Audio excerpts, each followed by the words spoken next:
Hello, Lindsay Martin Ellis. Welcome to the Balanced, Beautiful, Abundant Show. Hello, so happy to be here. So great to have you on the show. I know we met because I was so fortunate to be a part of an amazing virtual women's retreat that you led, and I had so much fun as one of your guest speakers. And I thought, wow, wouldn't it be good to flip the other side of the record and see what would you be like on my show? So I'm so excited to have you on my show and learn more about what made you a coach and all these other great questions I have. And I didn't even ask you, but yeah, you can offer a free gift at the end if you want to. Sure, we'll see what comes through. We'll see what comes through, right? So don't get off early before you miss the free gift.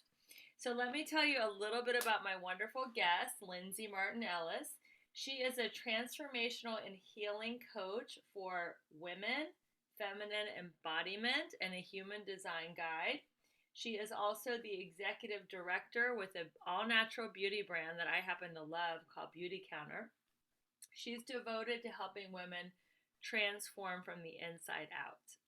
So, how did you become a women's empowerment coach? Well, that's a loaded question. It really started from my own transformation and healing journey. I suffered from women's hormonal health issues for over a decade of my life, from my teens into my 20s. And when I hit 30 years old, I actually got engaged to my now husband. And it was a time that was really debilitating, and it should have been a time that was really exciting and planning my future and just having all of these physical symptoms, and I was on all of these medications, doctor to doctor, endocrinologist, you name it. And I just woke up one day and decided nobody's listening to me. I know that I can get to the source of what's going on with me. And that was the moment that I reclaimed my sovereignty of my body, of my health, of my well-being, my aliveness. And that was 5 years ago, just over 5 years ago, actually. And that's what really started the trajectory of me listening to my body's wisdom, me, owning that I am my highest authority, not letting external anything really overpower my inner knowing. And so that it started with this desperational health journey, but has really continued to up level in all areas of my life, as I'm sure you know. Entrepreneurship, all of it is also interconnected. So, how did you get over the health crisis? So, what modalities did you use to help turn your whole situation around that you became so passionate about it that you wanted to coach other women? Yeah, so I went a completely holistic route. And for me, this was chronic illness, and I felt really called to, it's like there's catastrophic events, which I really believe in for Western medicine, but really for chronic illness, I believe in a holistic approach. And I knew that there was something underlying that was really triggering this hormonal imbalance and hormonal response in my body. So I sought out a doctor of Oriental medicine and also a functional medicine doctor. And it started with really anything that I was consuming, anything that I was putting on my body, anything that I was using in my home. And then, of course, also understanding what is going on in my environment, what am I taking in, what could be contributing to stress levels. So I really just started to take notice of all of the different areas of my life and how I was being impacted. I really started to tune into, is this relationship serving me? Is this job serving me? I actually was an environmental engineer for 10 years, and I left corporate during that time. I discovered BeautyCounter. I became really passionate about ingredient safety using my environmental sciences background, right? So I just kept following what lit me up. I just kept following what felt like truth for me. I just kept following what started to make me feel better. And then it just kept expanding from there. That's great. So, how did you find BeautyCounter? So I actually was following a couple of different bloggers that shared very similar stories to me. And there was one blogger in particular, her name's R.C. Vartanian. She's still my mentor, and she's a dear friend of mine. She had struggled with similar issues as well. And I started to see a lot of people that I really trusted in the online space I started to really understand ingredient safety, what to avoid, what not to avoid, understanding greenwashing, marketing, understanding, really getting to the root of all of these different ingredients. And BeautyCounter checked all the boxes. When I actually researched it, I looked at the packaging. It looked amazing. I looked at the ingredient, stringent ingredient process that they use. Everything was checking all my boxes. Got my first set of products and I fell in love, and my skin started to heal. My hormones started to heal. Gave me confidence. This is where I really started to be connected to women. And it's a women-owned company. It was started by a woman, after watching An Inconvenient Truth, and just got really fired up about the misinformation and the lack of transparency in the industry.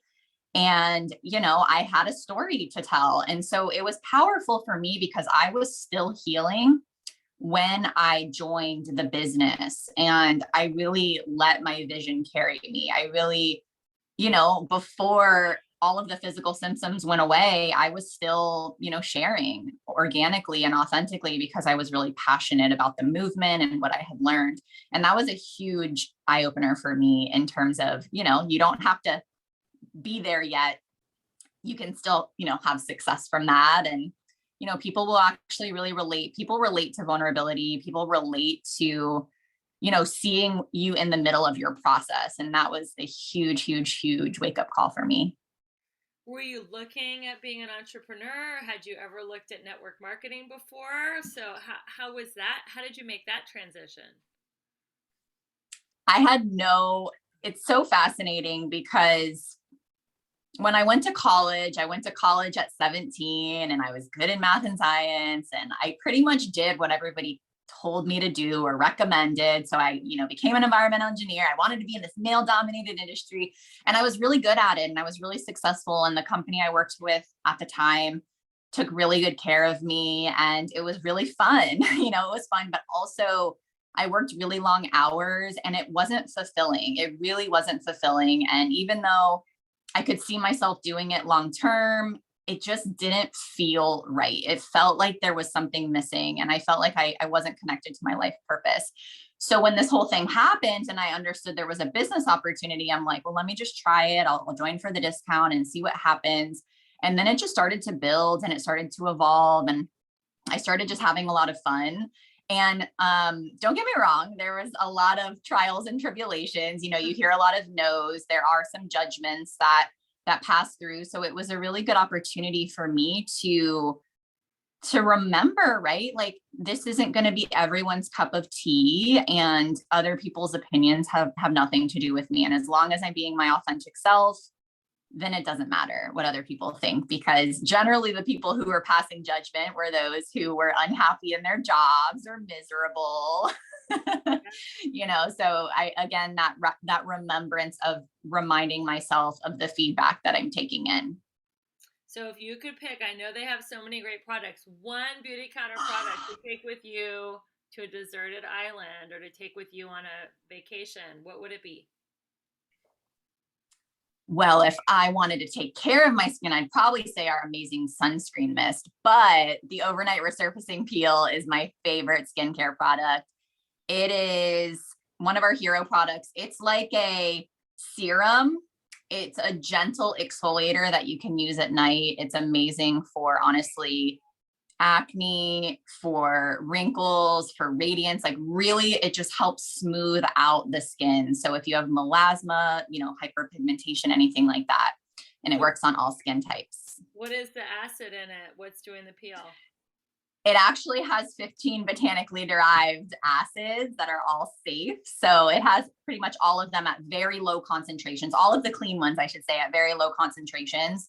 So that's why it works well, because it kind of is like a multitasker, but also is very gentle on the skin. Awesome. So let's talk about the Awakened Woman framework. What does that mean? I know you use that framework to teach women. What does that mean? Yeah, so it's really fun, right? Because you're hearing the kind of the background of my story, right? Environmental engineer with health issues. My first taste of entrepreneurship was through BeautyCounter.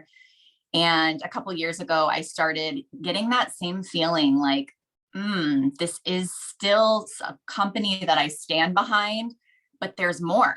Like I hit my growth edge and I really started to notice that I was hiding behind the brand of BeautyCounter, that I was hiding behind, right? It's like safety. Oh, it's not mine. Like I can stand behind it, but it's not mine. And I actually used to teach pole fitness. That's a story for another day. My boss, my engineering boss, when I first moved to the town that I live in now in Sarasota, Florida, she told me, "Oh, I own this gym. I own this women's gym. You should check it out since you don't know anyone." And I stepped foot in the gym, and it's a pole studio, and she never told me. And I stayed and I went almost every day and fell in love with the community. Again, this next phase of women's empowerment and seeing women's confidence shift. And then I started teaching. And so embodiment has always been a part of my life, and really allowing us to tune into our body's wisdom so that we can connect to our higher self, connect to our inner knowing, that's part of the Awakened Woman framework. So really the pillars of the framework are connection to self, source, and sisterhood, the transformation and healing piece, which is really getting into somatic practices, which is really anything of the body, allowing us to connect to our bodies as women, because most of us are completely offline nowadays.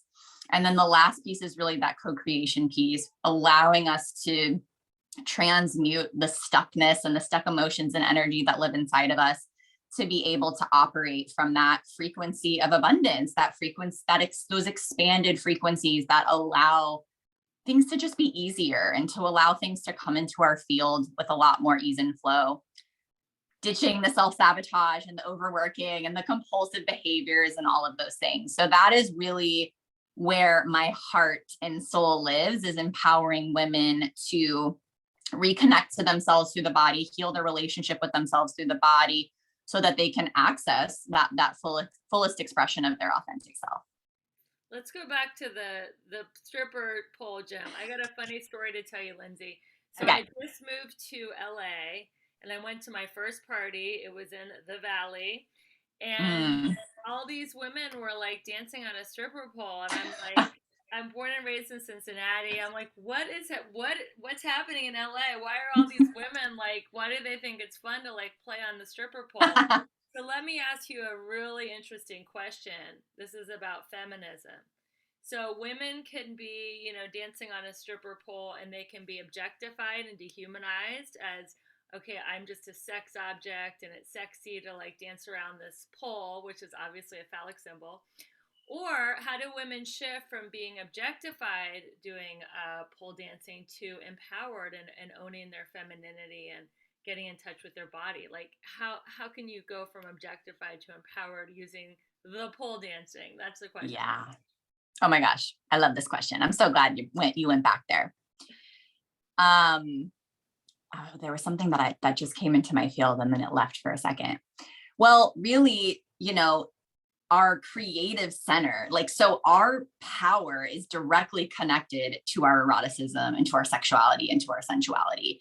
And that is, unfortunately, if you think about it, a lot of times as women, we're told that we're too much. We're told that we're not allowed to feel our feelings. We're told that we're not allowed to cry. We're not allowed to have this wide range of emotions, which a lot of the work that I also do is understanding, because of my hormone issues, understanding what's really going on with our cycles throughout the day, throughout the month, throughout the week.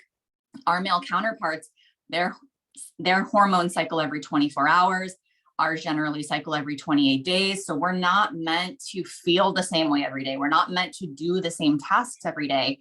So what this has done is it's completely stuffed so many things down in the basement, and we're not connected to our aliveness and our vitality in this way.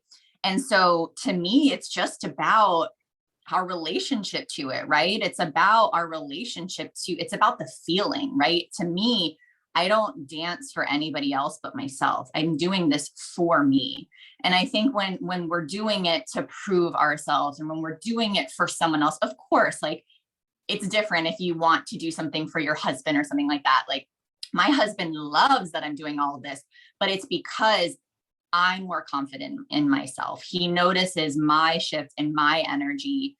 And there's nothing sexier than a woman who knows who she is. So I hope that answered your question. Yeah, so you're dancing not to be an sex object for men, but you're dancing to feel your own sexual power and get in touch with that own sexual energy, which is what, your mojo is, or your sacral chakra, or your all the different names for it, prana.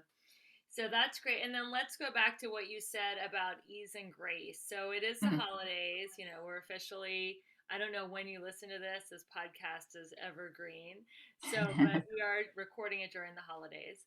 So, what can women do to have ease and grace when they start to feel like they have such a big to-do list and so much to do and the traffic and all the things that are, maybe socializing with family members that aren't kind to them?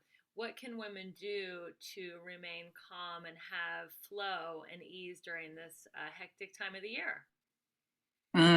I love this question. And really, we're in a time where most people's nervous systems are shot, regardless of the holiday season or not. Hopefully, the holidays bring joy, right? And don't add any more overwhelm. But my definition of overwhelm is asking for more than we are allowing in, right? So it's like changing our relationship to everything. To me, every moment gets to be a sacred moment. And so when you notice that you're starting to spiral, it's really connecting back to the breath. The breath was the first thing we did when we came into this world. And it's that constant reminder that we get to create a new moment, a new moment, a new moment. And I'm sure that you've heard, the deep belly breathing is connected to the vagus nerve. The vagus nerve actually communicates to the brain the majority of the time, which most people don't understand. So the body is actually telling the brain then what to do, not the other way around. So when we can actually just take 3 deep belly breaths in through the nose, out through the mouth, you would be surprised how quickly you can shift your state just from that.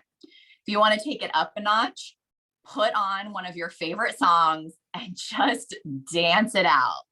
Maybe you want to stretch. Maybe it gets to be slower. Maybe you just need to do a lot of energetic release. Your body is a living, breathing organism. Your body will tell you what you need. So just start to tune in and listen. So I think if you could give yourself the breath, if you can actually give yourself a song in a moment, you would be surprised how quickly that can shift your state. And then you just remember, this is what I ask myself, does this need to be done by me?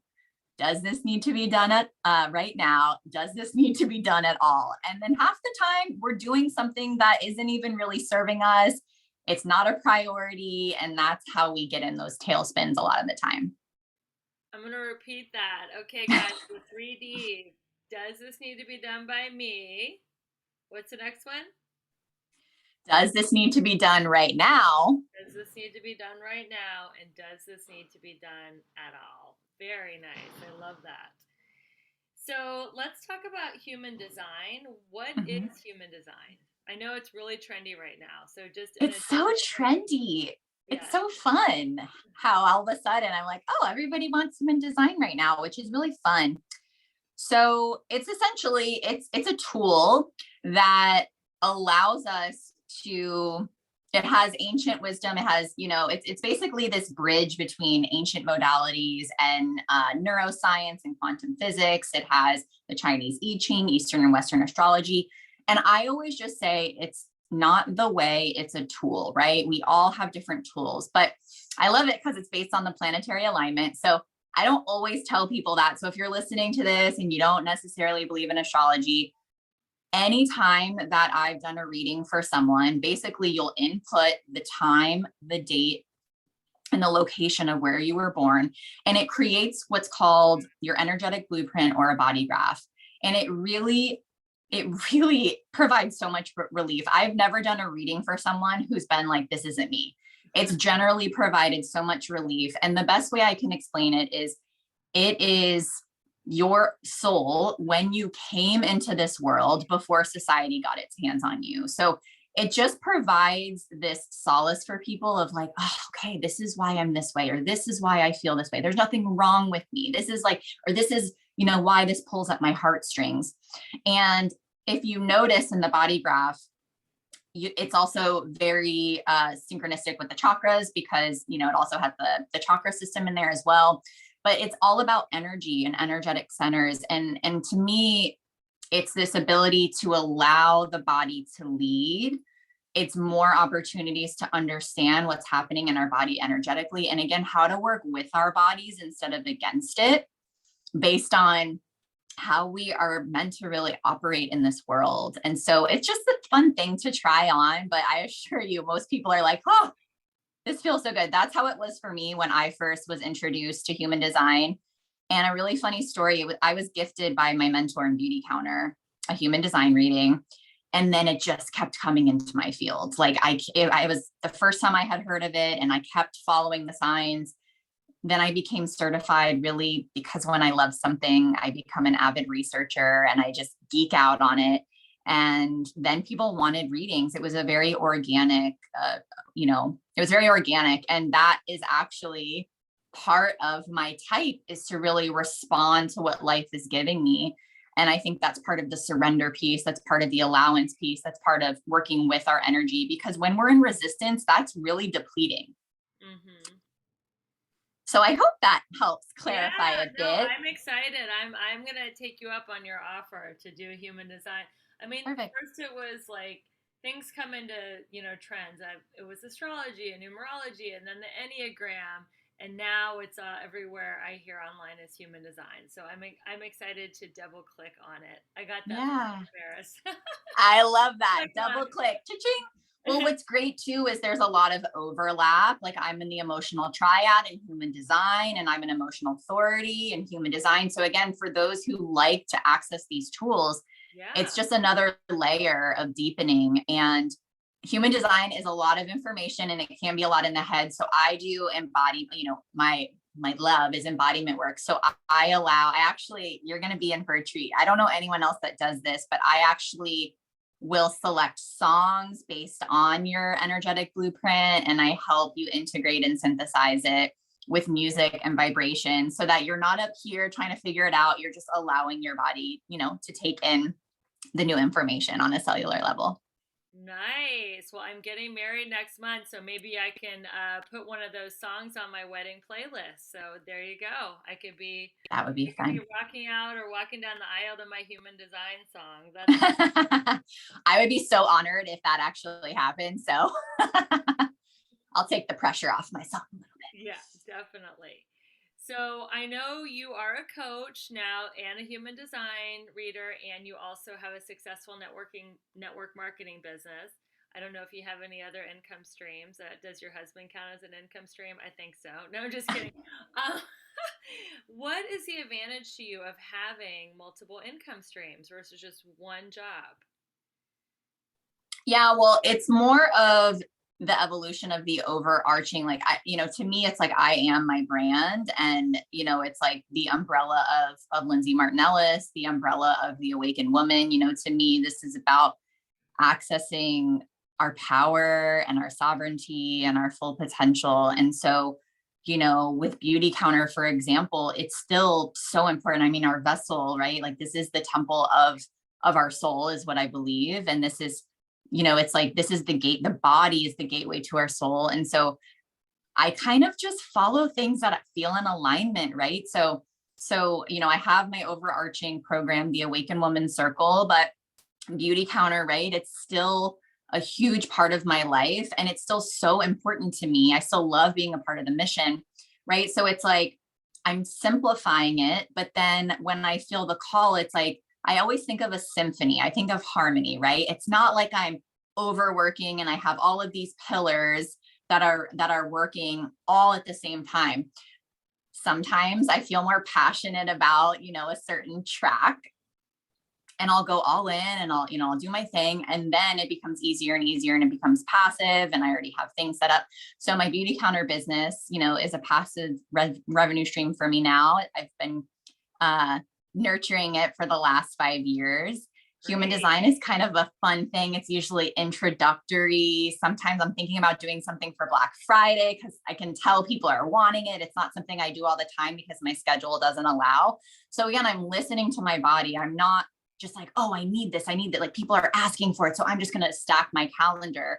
It's more of like, okay, the carts are going to open, and you can book for, however many days and for people who want to take advantage. So that's what I love. It's about the ebb and flow of, I'm not in a scarcity mindset that I'm going to run out. I'm not adding things just for the sake of adding. I'm really just following what lights me up. And then, sometimes in a symphony, there's an instrument that's a little bit louder and the other one goes down and then another one goes up. And that feels really good for me. It's very cyclical, it's very fluid, and it doesn't feel contracted, which is really important to me. I don't like to feel like I'm in a box. So Right. I still feel like I have this overarching umbrella. People know what I stand for. And then more of the tools are kind of what come out from time to time. That's great. So this is the last and most potent question that I think women deal with all over the world. I know people are watching this on the internet, so they're all over the world. How can women, using your teaching, overcome the traps of comparison and perfectionism? Ooh, I love your questions.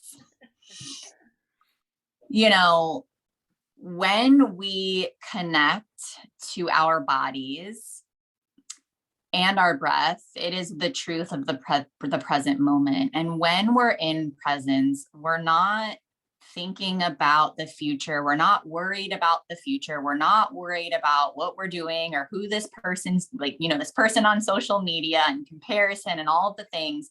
And we're not living in the past. And so, what I love about really connecting to our body's wisdom is it's our truth, it's nobody else's. And that really liberates us from comparing our journey to somebody else's or feeling like we're not quite there. And, my journey was not very fun for many, many years. And I realize now that that was really training for me to be able to speak in this way, to be able to teach in this way. And our experience is truly what allows us to be able to lead from that place. So I hope that answers your question, that it's really about reconnecting to ourselves. And I love using, resonance and frequency and vibration of song, because I feel like it really allows us to drop in quickly. It allows us quickly to just drop in and say like, oh, wait, no, that's not my thought. That's somebody else's thought, right? That's my ego talking, that's the comparison talking. So hopefully. Yeah, no, that was great. I feel like I like that you said that somebody else's thought, because I feel that society is constantly making women feel that they're not enough. So either they can control them and they're not empowered, or they will buy more stuff, right? If you buy this Yeah. perfume, if you buy this dress, if you buy this car, if you drink this beer, if you go on this vacation, then you'll look like these beautiful models in the billboards. But the truth is, the models in the billboards don't even look like the models in the billboards, because they're completely airbrushed, and it's all just a facade. So I think the journey is really about going in, like it says in your bio, transforming from the inside out, finding peace and just self acceptance. Like, I think for me as a recovering perfectionist, I was always striving, striving, striving, striving, striving. And yes, I did get to achieve a lot, but I never learned to be happy with who I Mm, was, where I was. And I was never even present to all the good that was happening, because I was always like in the future striving for more, more, more, more, more. So I really yeah. think that the breath, like you said, taking those 3 breaths and just being present and just being grateful and accepting what you have, including the body that you're in. And like you recovered from illness, but it started from a point of acceptance. Like first you had to accept, like, this is where I am on my journey, and I'm willing to like explore all these different holistic and, functional medicine to heal, and now you can empower other people. So Mm. it has been so great to have you on the show, Lindsay. Is there anything you want to offer our listeners? What do I want to offer? Yeah, what about let's do a 30-minute call and we can talk about any of the things that we talked about on here: embodiment, human design, breath work, somatic work, cycle syncing, all of the things. I can drop my Calendly link and we'll just, book something out for the next week or two Yeah, for so anybody that wants. we'll put that in the show notes. And then, other than that, how can people stay in touch with you? Where can we find you on the web? Yes. So where my happy place is in my Facebook group, the Awakened Woman Collective. I am on Instagram, Lindsay Martin Ellis, MartinLindsay, which I'm sure Rebecca will put in the show notes. And my website's lindsaymartinellis.com. But if you really want a safe container of like-minded women, if you're really feeling like you want to reconnect, I have free moving meditation classes weekly, and we have lots of good, fun, juicy stuff happening in the group. And I really like the closeness of that group because it's really engaged and really connected. So if that's what you're looking for, I think you should go and check it out. Before we wrap up, what is moving meditation? I call it moving meditation. For me, meditation, it's just another way to understand how to connect to the body, right? Because I think we read in books that we have to sit still, and there's just so many rules that are put on in this box again, right? Like where people feel like it's a chore or a task, or they're not doing it right, and then they end up not doing it at all. And so the moving meditation it's a sensual movement practice, right? We breathe, we stretch, we just reconnect to ourselves. We drop in, we ground in, we get out of our heads and into our hearts, out of our heads and into our bodies. And generally a lot of things come through. And so what I'm teaching people is, when you calm your nervous system, when you move, depending on, sometimes it's very intuitive. Some days we do a lot of release and a lot of shaking out. Again, other times it's really, really slow movement.